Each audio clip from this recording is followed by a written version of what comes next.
बघत आहात खबर बात न्यूज. आपण आहोत सध्या प्रभाग क्रमांक 3 मध्ये. श्रीमती शिंगणेताईंकडे काय कामं झाले काय नाही याबद्दल आपण एक आढावा घेणार आहोत.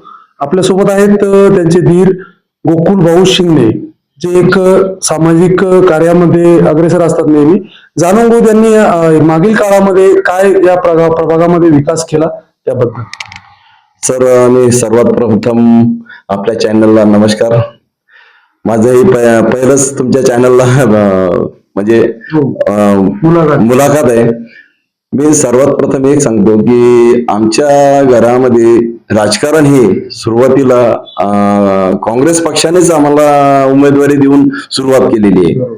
आणि तिथून आमचे मोठे बंधू प्रकाशभाऊ शिंगणे हे असताना ते दुर्दैवी घटना घडली. त्या घटनेमध्ये त्यांचा मृत्यू झाला. त्यानंतर आमच्या वहिनीला 2014 मध्ये निवडणूक लढावं लागली, पोटनिवडणूक. त्यानंतर 2016ला निवडणूक झाली. त्या निवडणूक सुद्धा त्यामध्ये सुद्धा आम्ही निवडून आलो. जनतेनं आम्हाला खूप म्हणजे आमच्यावर विश्वास ठेवून, कारण आमच्या बंधूंनी ते जे कामं केले होते त्या कामामध्ये काहीतरी बाकी राहिलेलं होतं. त्या हिशोबाने ते काम आम्हाला करायचं होतं. त्यामुळं पक्षांनी वारंवार आम्हाला आमच्याकडे विश्वास ठेवून आमच्या घरावर ते तिकीट दिलं आणि त्याच आम्ही विश्वासाने आम्ही सार्थक केलं ते. आणि जनतेने सुद्धा आम्हाला भरभरून मतदान केलं आणि साथ दिली. कारण जनतेचा विश्वास हा असतो की नगरसेवकाकडून किंवा तो सदैव आपल्या वार्डामध्ये प्रभागात प्रत्येक कामाच्या म्हणजे जबाबदारी घेऊन समोर यायला पाहिजे आणि त्यांनी ते काम पूर्ण केलं पाहिजे. ही लोकांच्या मनात ही मानसिकता असते की बाबा आपण नगरसेवक दिला तर चांगला नगरसेवक दिला का नाही हे पुढच्या येणाऱ्या निवडणुकीमध्ये समजेल.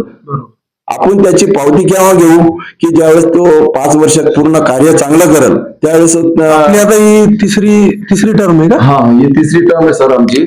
आणि मागच्या वेळेस चांगल्या मतांनी आम्हाला 2016 मध्ये सुद्धा चांगल्या मतांनी निवडून दिलं जनतेने.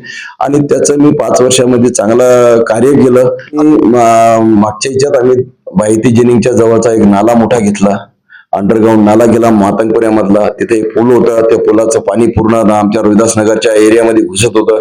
लोकांच्या घरामध्ये जायचं, काही लोकांचे घरं वगैरे थोडं मध्ये पाणी गेल्यानंतर खूप नासधूस झाली. आम्ही राहुल भाऊंच्या माध्यमातून तिथे ते पाठपुरावा केला. त्यांना काही जे काही असतं आर्थिक मदत, ती मदत सुद्धा दिली आम्ही त्यांना. त्यानंतर ते पुढे आल्यानंतर समोर आपला अण्णाभाऊ साठे ते राऊतवाडी रोड, हा रोड सुद्धा माझ्या दलित वस्तीमधून झालेला आहे. प्रभाग 5, जुना प्रभाग 5 आहे माझा आणि आता नवीन हा प्रभाग 3 आहे. त्यामध्ये एवढे म्हणजे रोडचे कामं झाले. पोलीस स्टेशन रोडचं काम झालं शिंदे कॉलनीचा. त्यानंतर इकडे वाधवानी मंगल कार्यालय ह्या एरियामध्ये सुद्धा नाल्यांचे कामं केले मी. आणि ह्या आता हा जो निधी असेल हा तर आमदार निधीमधून झाले असतील ना काम? नाही, आमदार निधीमधले कामं नव्हते. हे आमच्या महाविकास आघाडीच्या सरकारमध्ये त्यावेळेस होते, त्यावेळेस ते निधी आलेला होता. त्या निधीमध्ये माझ्याकडे रोहिदास उद्यानचा निधी सुद्धा आलेला होता. 30 लाख रुपये मला या आमच्या प्रभागाला दिले होते. त्या 30 लाख रुपयामध्ये 10 लाख रुपये माझ्या रोहिदास उद्यान मध्ये साठी दिले होते आणि 20 लाख रुपये आमच्या ज्या गल्ल्या होत्या त्या रोड साठी दिलेल्या होत्या. पण काही कारणास्तव आमचं महाविकास आघाडी सरकार त्यावेळेस बरखास्त झाली आणि त्यावेळेस तो निधी थांबवला गेला. आणि त्या निधी थांबवल्यामुळे ते काम माझं अधुरं राहिलेलं आहे. आणि अजूनही माझ्या तिच्यात एक विषय असा होता की माझे जे चर्मकार समाज आहेत त्यांच्यासाठी एक समाज मंदिर आहे. त्या समाज मंदिराचं आता त्याला 40 वर्षाच्या वर झालं. ते 40 वर्षामुळे झाल्यामुळे ते जीर्ण झालेलं आहे.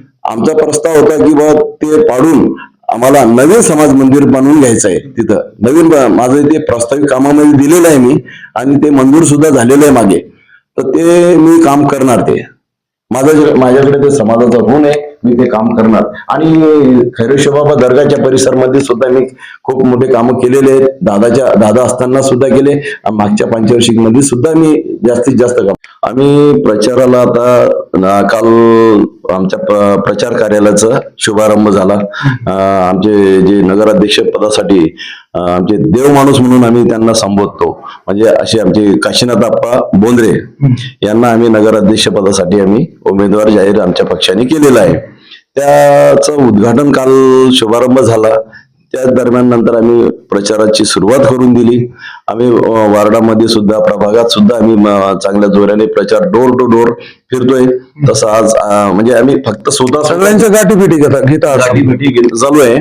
त्या गाठीभेटीच्या ज्यावेळेस मी आमच्या समाजाच्या इकडं फिरायला लागलो, जसं प्रचाराची वगैरे घेतल्या, त्यावेळेस मला थोडस ऐकण्यात आलं की समाजामधून की काही लोक माझ्या बाबतीत अपप्रचार करतायत की हा समाजाच्या भरोश्यावर निवडून येत नाही, हा असा बोलतो तसा बोलतो.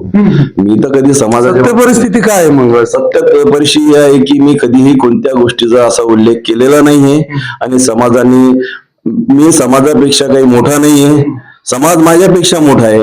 मी प्रत्येक वेळेस तेच ध्येय ठेवून मी समाजासाठी काम करत असतो. माझं समाजामध्ये जाणं येणं आहे, दुःख सुख असो का, नाल्या साफसफाई, जे बी काही कामं असले. समाजाला काय आव्हान करायला या निमित्त?